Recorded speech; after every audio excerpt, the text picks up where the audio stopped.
let me tell you, most of the Venezuelans inside the U.S. They live respectfully.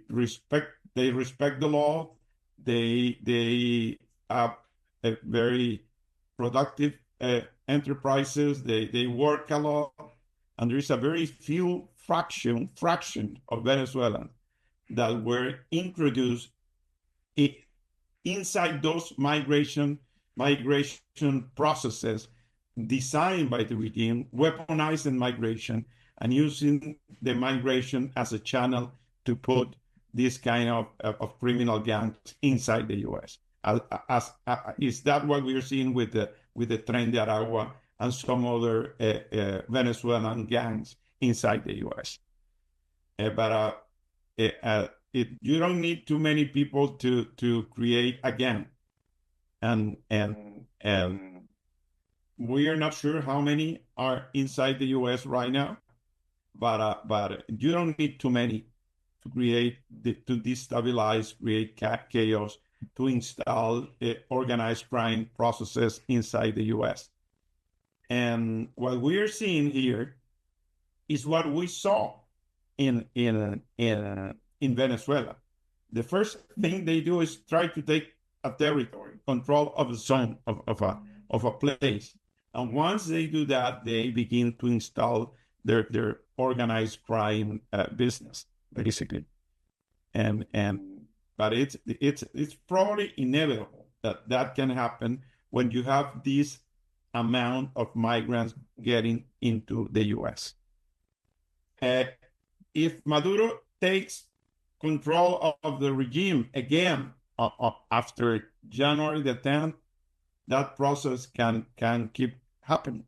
That probably is gonna happen again, because actually the Venezuelan population is probably close to 26 million inside Venezuela, and what is expected if Maduro stays in power is probably 3 or 4 more Venezuelan flee the country.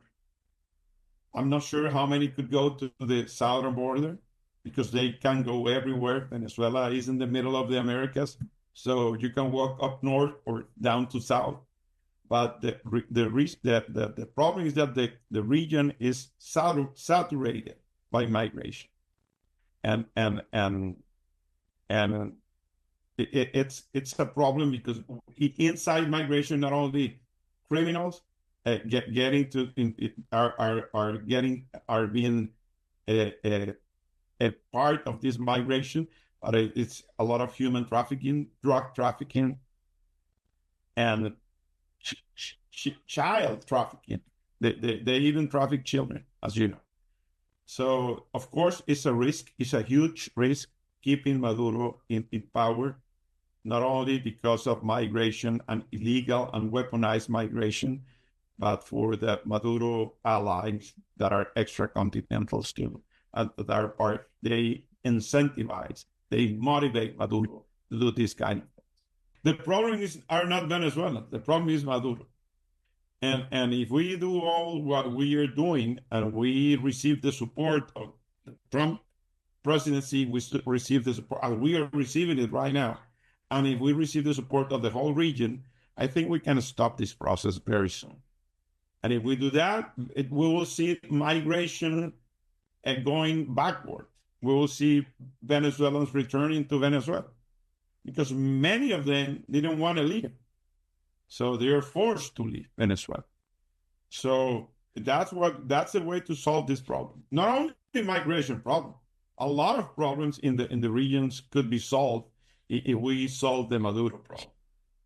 So that's why Maria Corina is so important in this process, because she's leading a process that can change not only the country, but the region in the next few years.